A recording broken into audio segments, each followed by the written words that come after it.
Bonjour à tous, dans cette vidéo on va s'intéresser à la réduction d'étoiles au stade linéaire, une opération qu'on réalise habituellement après la déconvolution si on en fait une, et pour la réduction d'étoiles c'est aussi facultatif.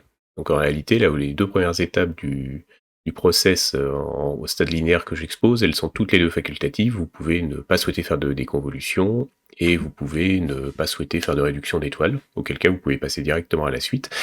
Mais en tout cas, si vous réalisez une réduction d'étoiles, ça sera après la déconvolution. Et on va voir ça maintenant. Allez, c'est parti.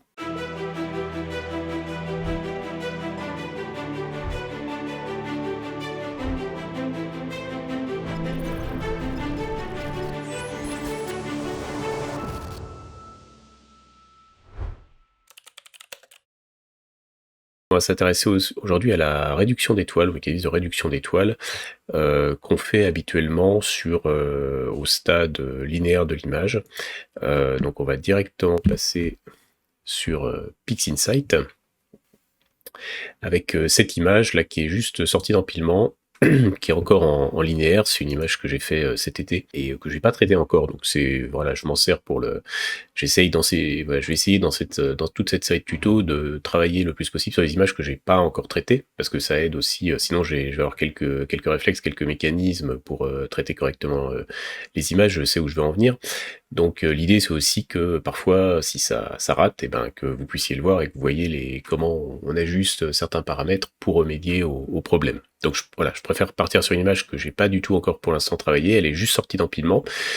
C'est mon image H-alpha, donc ça doit être une série de pauses de 900 secondes, je sais pas exactement le temps de pause global qu'il y a dessus, mais c'est sur la nébuleuse SH2 115. C'est une nébuleuse qui est située dans la constellation du Cygne, à proximité de la nébuleuse America, NGC 7000, pour ceux qui connaissent. Donc c'est une région du ciel qui est très riche en étoiles, et ces étoiles, alors elles sont bien, là sur l'image, elles sont parfois, pour les nébuleuses, surtout dans ce style-là, elles sont parfois un petit peu présentes, un petit peu envahissantes. Alors là, je suis sur une image H-alpha, c'est pas sur ce genre d'image qu'elles vont être le plus envahissantes, typiquement sur les images de luminance, et les étoiles seraient beaucoup plus présentes, mais même sur la couche H-alpha, on peut avoir envie de réduire la taille des étoiles. Alors, la première chose, je précise que cette image, donc elle est sortie d'empilement, elle a été corrigée au niveau des gradients et elle a été croppée.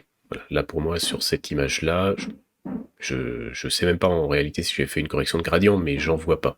Donc on va dire que les gradients ont été corrigés, ou qu'il n'y en a pas, et que l'image a été croppée. C'est important de commencer le traitement par bien cropper les bandes noires que vous pouvez avoir sur l'image, parce que vous allez voir que pour toutes les fonctions qui font appel à certaines références sur la moyenne ou sur la valeur médiane d'une image, et qui vont baser les traitements sur ces valeurs-là, bah, si vous avez des bandes noires sur les côtés ou des zones avec un moins bon rapport signal sur bruit dû à l'empilement des différentes images brutes, et ben ça va avoir un impact fort sur certains process, et il y a certains process juste qui vont pas s'appliquer correctement parce que vous aurez faussé cette valeur médiane ou moyenne de l'image. Donc là, on n'a pas ce problème-là. La réduction d'étoiles, moi je recommande généralement de la faire au stade linéaire de l'image. Alors si vous avez d'autres opérations à faire, typiquement de la déconvolution, du retrait de gradient, il faut mieux les faire avant la réduction d'étoiles. La réduction d'étoiles, voilà, c'est pas forcément la première opération à faire, mais c'est dans les premières opérations à faire. Les seules opérations qui vont passer avant, encore une fois, c'est la déconvolution et le retrait de gradient. Pourquoi? Parce que si vous réduisez vos étoiles avant de faire votre déconvolution, bah, vous n'aurez pas les bonnes étoiles, la bonne taille d'étoiles comme référence pour votre déconvolution, et ça va vous fausser tout le mécanisme. Donc si vous faites de la déconvolution, ce qui n'a rien d'obligatoire, et on fera un tutoriel dédié sur ce sujet, c'est à faire avant la réduction d'étoiles. Cependant, comme la réduction d'étoiles c'est plus facile entre guillemets à faire que la déconvolution, qu'on va réserver plus pour les utilisateurs un peu plus avancés, je préfère commencer par la réduction d'étoiles dans ce process de traitement pour la vidéo d'aujourd'hui. Pourquoi faire la réduction d'étoiles au stade linéaire? Eh ben, pour une raison assez simple, c'est qu'au stade linéaire, l'information de l'image, si je prends histogramme transformation, et que je le mets sur la bonne image, et que je dézoome totalement, voilà, toute l'information là qu'on voit sur l'image, en réalité si j'enlève le STF, on voit que c'est tout noir, il y a quelques étoiles voilà, qui sont présentes et qui sont visibles. Mais sinon, toute l'information de l'image, elle est vraiment dans les valeurs basses de l'histogramme et elle dépasse quasiment pas. Ce qui veut dire qu'on a même entre les petites étoiles et le fond de ciel, on a une différence en termes de valeur qui est assez limitée. Donc ça va être plus facile de jouer sur une réduction d'étoiles à ce stade-là qu'une fois qu'on sera passé en mode non linéaire, une fois la montée d'histogramme réalisée, parce que là les écarts sont très importants. Donc on aura un fond de ciel plus noir avec des étoiles bien brillantes, et donc à des niveaux élevés, et des niveaux élevés qu'on va chercher à ramener, à rabaisser vers le niveau bas. Donc une grande différence d'intensité entre les deux valeurs qu'on cherche à avoir. Alors qu'au stade linéaire, c'est plus subtil, c'est plus doux, en général ça se voit moins, c'est plus efficace aussi parce que ça évite différents artefacts du style halo un petit peu gênant, parfois qui sont très peu visibles mais qui sont bien là quand on étudie l'image. Donc on va chercher à réduire ces images là au stade linéaire. La première chose à faire pour faire ça, on va utiliser différentes fonctions, en particulier le process Star Mask qui va nous permettre de générer un masque d'étoiles pour cibler précisément les étoiles sur lesquelles on va effectuer la réduction. Et pour la réduction elle-même, Morphological Transformation, qui est un process qui sert à plein de choses différentes, mais notamment pour la réduction d'étoiles qui est très efficace. Donc on peut le faire en une seule passe, on peut le faire en plusieurs passes, on peut traiter à part les grandes étoiles, les petites étoiles. Moi, ma manière de faire, qui donne plutôt de bons résultats, je trouve, sur mes images, c'est de la faire en deux stades différents. Commencer par les petites étoiles, et ensuite les grosses étoiles. Et pour les petites étoiles, on peut raffiner en faisant plusieurs passages de Morphological Transformation, afin d'avoir un résultat un petit peu plus précis, un peu plus net. Et ensuite, tout dépend de l'effet que vous cherchez à obtenir. Alors là, on est sur une réduction d'étoiles, on n'est pas sur une starless, il y a des process qui sont spécifiques pour retirer complètement les étoiles. C'est pas ce qu'on va utiliser là, on veut quand même que les étoiles soient présentes. On veut juste réduire un petit peu leur luminosité pour que la nébuleuse et les objets du fond de ciel soient mieux mis en avant. Je vais commencer par faire une petite copie de cette image-là, qui est notre image de départ. Ça nous servira à comparer, ce qu'on a obtenu. Donc la première étape, c'est de créer un masque d'étoiles. Et là, on va viser uniquement les étoiles faibles. Pour viser uniquement les étoiles faibles, on va se servir de l'outil statistique qui est là. On sélectionne notre image. Et ce qui va nous intéresser ici, c'est la valeur moyenne. Donc 0,000900 et quelques. Donc une valeur très basse de l'image, hein, comme on a pu voir sur l'histogramme. Cette valeur-là, on va s'en servir pour générer un masque d'étoiles, voilà, qui ne prennent pas en compte le fond de ciel, mais qui prennent en compte uniquement les petites étoiles. Donc on va choisir une valeur qui est juste un petit peu supérieure à cette valeur-là. Donc là on est à 0,009 et quelques, on va faire 0,01. Voilà. Et on va mettre cette même valeur dans le masque préprocessing, dans la valeur de midtones. On est sur, on cherche là à réduire les étoiles qui sont plutôt de petite taille, donc on est sur une échelle de grandeur scale qui va être assez limitée, 5, c'est un bon, tout dépend après de votre setup, si vous avez fait du drizzle ou pas, etc. Mais sur une image typique, celle-là elle n'est pas drizzle, 5 ça donne en général de bons résultats. La définition après des structures, bon on est sur des paramètres qui sont là assez précis pour ne retenir que les petites étoiles. Encore une fois, vous pourrez les modifier après, surtout en jouant sur large scale. Et small scale, ça donne vraiment la borne inférieure et supérieure de la taille des structures qui vont être prises en compte. Donc là, on sait qu'en ayant limité les large scale à 2, on va pas prendre en compte les plus grosses étoiles. Smoothness, ça c'est l'agressivité du masque. On va rester sur quelque chose qui est moyen. On va dire 8, c'est une valeur à peu près moyenne, ça évite les artefacts, ça évite tout un tas de petits problèmes. Pour les autres, je détaille pas, on laisse les highlights, donc les valeurs hautes à 1, les shadows, donc les tons sombres à 0, Et nous, on a joué que sur les midtones, et le but, c'est vraiment d'avoir une image qui va être équilibrée sur cette valeur moyenne ou médiane. À la médiane, la médiane et la moyenne sont jamais totalement identiques, mais elles sont souvent assez proches. Et ça va pas jouer fortement, vous prenez une valeur un peu supérieure à la valeur de la moyenne, et ça ira normalement très bien. Donc on va appliquer ce process à l'image. Voilà, c'est assez rapide. Voilà, là on a un masque d'étoiles qui a l'air plutôt correct. Le superpose, on voit que les étoiles sont bien prises en compte. Les plus grosses étoiles, par exemple celle qui est ici, n'apparaissent pas, elles ne sont pas prises en compte, mais on sait qu'on voulait faire un masque d'étoiles qui vise uniquement les petites étoiles. On peut comparer la petite astuce, je vous montre. Quand vous voulez vraiment mettre la même vue sur une image et sur l'autre, vous allez prendre le petit icône de l'image ici et vous le glissez, non pas en dessous, comme on ferait pour faire un masque, mais juste sur l'icône, et ça vous aligne parfaitement le champ. Donc on voit que les 3 étoiles, les grosses là, elles ont quand même été prises en compte, mais plus elles deviennent grosses, notamment celles-là, moins elles sont prises en compte. Donc elles vont être un petit peu réduites dans le processus, mais pas totalement. Si je zoome sur celle-là, on peut comparer aussi. Hop, celle-là, voilà, elle est quasiment pas prise en compte. Elle est un petit peu prise en compte, mais quasiment pas prise en compte.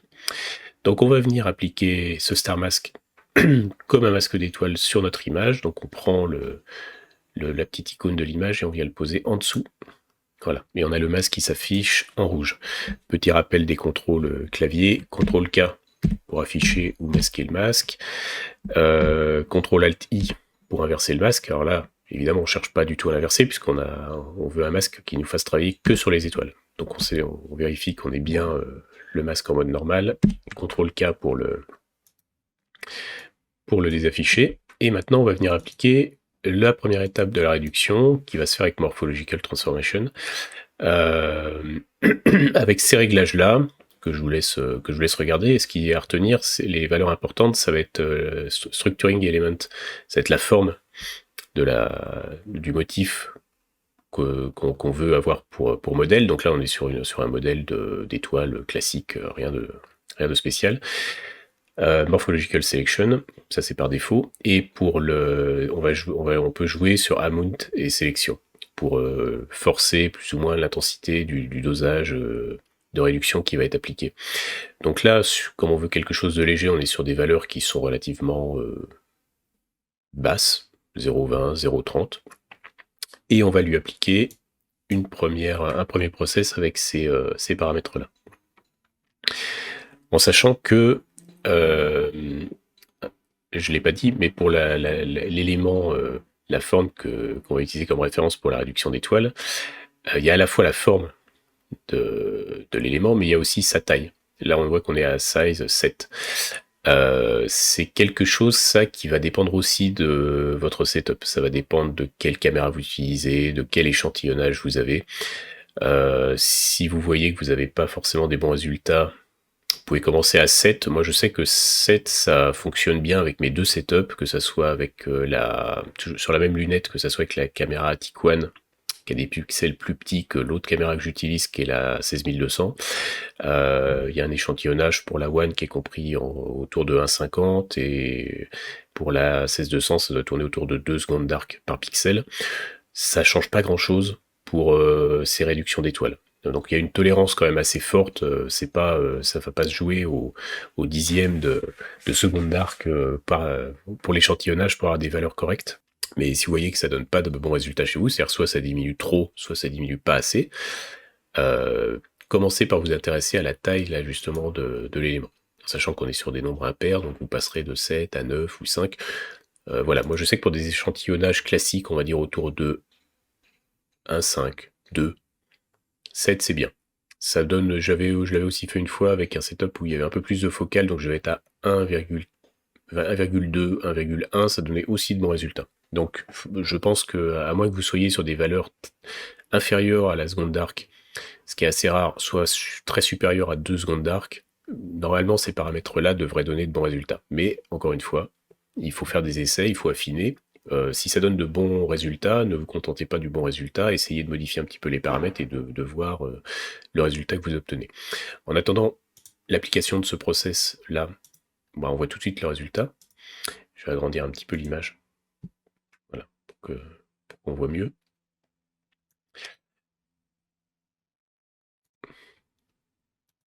C'est assez flagrant. Voilà, alors je vais essayer de zoomer à 100%, voilà, de l'image pour qu'on se rende mieux compte. Et effectivement, on voit que les étoiles sont toutes un petit peu diminuées. Une des faiblesses de la réduction d'étoiles au stade non linéaire, c'est une des difficultés en tout cas, c'est de trouver à la fois de faire un bon masque, c'est un masque qui intègre toutes les étoiles, et parce que souvent les petites ne seront pas prises en compte et on n'agira pas dessus. Et si le masque est mal fait ou si on met pas les bons paramètres ou qu'on veut tirer trop fort, et ben on va se retrouver avec une réduction d'étoiles qui est à peu près correcte sur les étoiles moyennes, parce que l'intensité est adaptée aux étoiles moyennes, mais par contre elle n'est pas du tout adaptée aux étoiles faibles. Et on va avoir la création d'artefacts avec des formes un petit peu bizarres qui émergent. Là on voit que les étoiles, même les étoiles faibles, leur aspect, leur physionomie n'est pas adapté. Enfin, on n'a pas de création d'artefacts au passage. Donc c'est une réduction d'étoiles là qui est quasiment suffisante. On pourrait s'en contenter en réalité, et c'est possible que dans vos différents traitements, vous souhaitiez vous en contenter. On n'est pas obligé de faire quelque chose d'excessif à ce stade-là. Il faut garder en tête que on peut appuyer un petit peu la réduction d'étoiles en tout début de traitement, parce que derrière il y aura la montée d'histogramme. Les étoiles, c'est les éléments les plus lumineux de l'image, et donc forcément, sauf à ce que vous procédiez à des méthodes de montée d'histogramme en starless, c'est-à-dire que vous traitiez différemment les étoiles et la nébuleuse, y compris au stade de la montée d'histogramme, ce que je ne conseille pas, et bien vous pouvez vous retrouver avec des étoiles qui ressortiront bien malgré tout. Donc, bon, pas hésiter à tirer un petit peu sur la réduction d'étoiles là, mais il faut que ça reste vraiment quand même doux.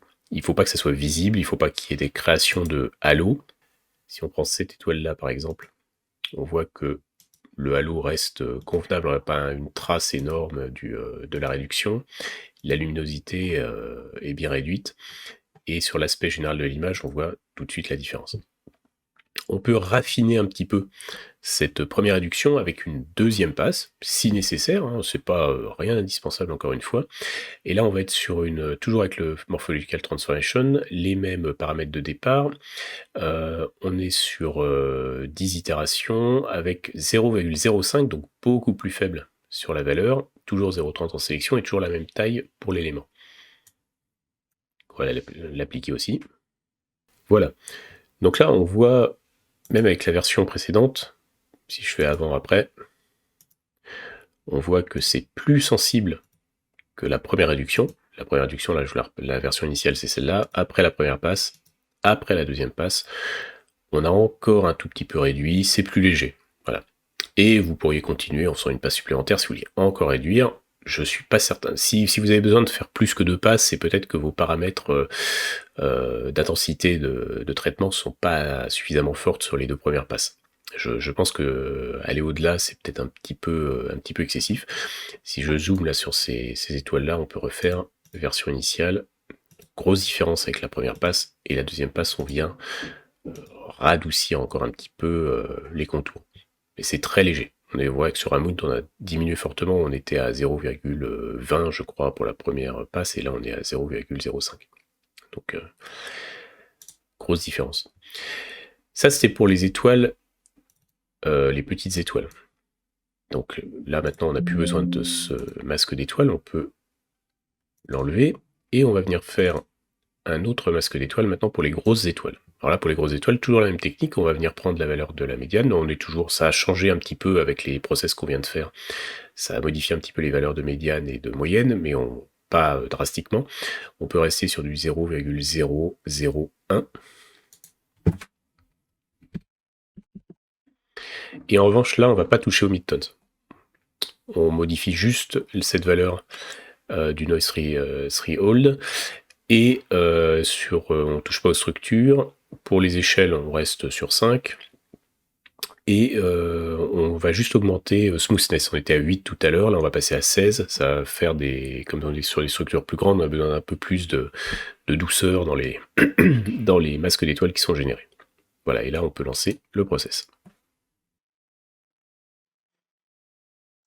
Voilà, donc là on a notre masque d'étoiles, de grosses étoiles. Si je fais la même opération que tout à l'heure, je vais venir juste calquer cette image-là ici, qu'on voit. Voilà, donc cette étoile-là, tout à l'heure on voyait qu'elle était très faiblement prise en compte, là on voit qu'elle est bien prise en compte. Et au niveau voilà, de la forme, de la taille, ça semble suffisant. Voilà, donc là c'est pas mal. Les étoiles semblent bien adaptées. Après, si on estime qu'il n'y a pas suffisamment d'étoiles qui sont prises en compte, si c'est pas assez gros, on peut venir relever un petit peu la valeur là, de scale, et pour les structures larges, l'augmenter un petit peu. Là, je fais un essai avec ces valeurs-là, au hasard un petit peu, mais je pense que ça devrait donner un effet qui est déjà visible par rapport au premier masque qu'on a généré. Voilà.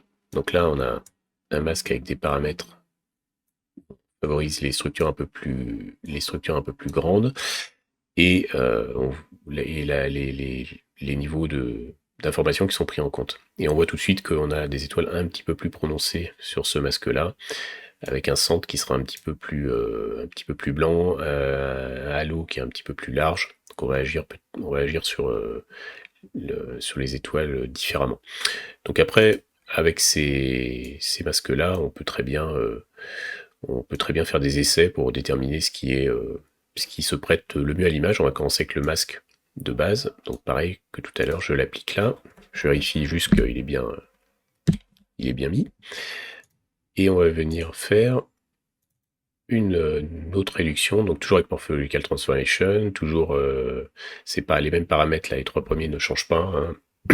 Et on est à 0,20, 0,40, mais sur un élément de structure qui pour le coup là est en size 3, et où il n'y a pas de définition d'une structure particulière. Donc on va juste chercher à raffiner un petit peu le pourtour des étoiles et à les diminuer un petit peu. Donc on va appliquer ce process là à l'image. Voilà. Et là, si je zoome voilà, donc sur cette grosse étoile-là, je vais prendre la plus grosse, hein, qui est dans le champ, qui m'a l'air d'être celle-là. Je vois que j'ai un petit peu, légèrement, diminué la taille ce qu'on va dire du centroïde, quoi, de l'étoile. Les petites étoiles et les moyennes étoiles, évidemment, n'ont pas été affectées, parce que je rappelle que avec le masque, voilà, ça ne travaille que sur cette partie-là de l'image. J'ai un centre qui est un peu du coup en retrait, et j'ai pas l'impression que ça génère des artefacts particuliers au niveau du halo. Donc ça, c'est plutôt un bon résultat. On va juste faire le test pour la forme avec l'autre masque. Donc je vais supprimer le masque de l'image, et je vais prendre mon deuxième masque qui était avec des étoiles plus grosses, plus prononcées, plus brillantes. Voilà. Là, on voit qu'il y a tout de suite, c'est plus prononcé sur certaines étoiles, sur les grosses étoiles. Ça intègre un peu plus le halo. Et on va voir la différence. Je applique le même traitement. Voilà. On voit que là, on a agi un petit peu plus. Le process est un petit peu plus violent. Et on a un halo qui commence à être un centroïde qui se déforme un peu trop. Je vais prendre cette étoile-là. Un centroïde qui se déforme un petit peu trop, donc une partie centrale de l'étoile qui est un peu trop diminuée, et du coup ça crée une espèce de halo intermédiaire un petit peu moins fin. Donc voilà, donc le premier masque était le bon. On va enlever. On peut enlever ce masque-là qui du coup n'est pas bon. On va reprendre notre premier masque, l'appliquer. Et c'est ça qui est intéressant à retenir pour les grosses étoiles, justement, c'est que parfois, quand vous affichez le masque et que vous voyez ce qui s'affiche, vous vous dites, bah, il n'y a pas grand-chose qui est pris en compte, mon masque est pas bon, mes étoiles, elles sont pas assez prises en compte, c'est pas assez permissif. Alors, oui et non. Il y a moyen peut-être de gagner un petit peu en intensité au centre, mais en revanche, pour la forme des étoiles et pour les halos, en général, c'est suffisant et ça donne un résultat qui est quand même intéressant. Voilà, là on voit qu'on a réduit. Sur celle-là, c'est assez flagrant. Même sur celle-là, c'est un peu léger. Elle est un tout petit peu prise. Et quand on affiche le calque, pourtant, le masque, on voit bien que celle-là, on a l'impression qu'elle est quasiment pas dedans. En fait, elle est un petit peu prise en compte. Et ça la réduit un tout petit peu. Je le refais. Voilà. Donc là, à ce stade-là, eh ben, on peut supprimer les masques qu'on a créés. On n'a plus besoin des stats. Et on peut comparer avec notre image de départ, qui est celle-ci. Je vais la remettre à gauche. Et l'image à droite pour comparer. C'est un résultat qui est assez manifeste. Hein. Déjà, on voit bien que la réduction a bien fait son œuvre. On a traité séparément les petites étoiles, les grandes étoiles. Ça donne quelque chose qui est assez naturel, je trouve. On a bien mieux, je trouve, mis en valeur les nébuleuses dans le fond de ciel, notamment tout cet arc ici à côté de la petite nébuleuse. Et même dans les structures ici de la nébuleuse, il y a beaucoup d'étoiles, mais une fois qu'on les a réduits, on voit beaucoup mieux les petits filaments qui se dessinent derrière. Ça moutonne même dans le centre de la nébuleuse ici qui est plus brillant. Et ça apporte quand même quelque chose. Et c'est un résultat que vous allez du coup retrouver derrière quand vous ferez votre montée d'histogramme. Les étoiles n'auront pas une allure bizarre. On peut le montrer là en faisant un petit, très très vite fait, un petit, petite montée d'histogramme. Alors je vais utiliser la suite Easy Processing Suite et Easy Soft Stretch, parce que souvent pour avoir un aperçu de ce qu'on peut avoir après la montée d'histogramme, c'est pas mal, ça donne plutôt des bons résultats. Ça c'est mon image du coup avec la montée d'histogramme réalisée. Si je zoome dedans, je vois pas de halo particulièrement gênant autour des grosses étoiles, les petites étoiles sont bien là, voilà, c'est correct. Donc c'est bien que la réduction d'étoiles a fonctionné et est bonne. Après, il y a un paramètre à prendre en compte, c'est vos goûts personnels. Vous pouvez ne pas aimer réduire les étoiles, il y en a peut-être qui vont regarder cette vidéo et se dire non, les étoiles là, elles sont trop diminuées, moi je veux pas d'étoiles aussi diminuées que ça. Bon, mais par contre, les étoiles sur la première, elles sont quand même un peu trop présentes, donc je voudrais les diminuer, mais un petit peu moins. Alors là, il y a deux solutions possibles. Soit vous reprenez le traitement en modifiant les paramètres, notamment en modifiant l'intensité du traitement avec Amount, pour avoir quelque chose de plus léger. On était sur la première passe à 0,20, si vous la mettez à 0,10, ça fera un résultat qui sera plus léger. Soit vous pouvez directement ici, en passant par le process Pixelmat. Alors, Pixelmat, process qu'on utilisera de très nombreuses reprises au cours de ces tutos, parce qu'on peut véritablement tout faire avec. On pourrait quasiment faire un traitement intégral de l'image juste avec Pixelmat. C'est juste que ça serait un petit peu contraignant, mais on peut faire des très belles choses, notamment pour les mixages. Et là, si je veux réduire un petit peu, trouver quelque chose d'intermédiaire entre les deux, on va dire que je peux prendre la moitié de mon image avec les étoiles initiales, et puis je vais ajouter la moitié de mon image avec les étoiles réduites. Je vais créer une nouvelle image.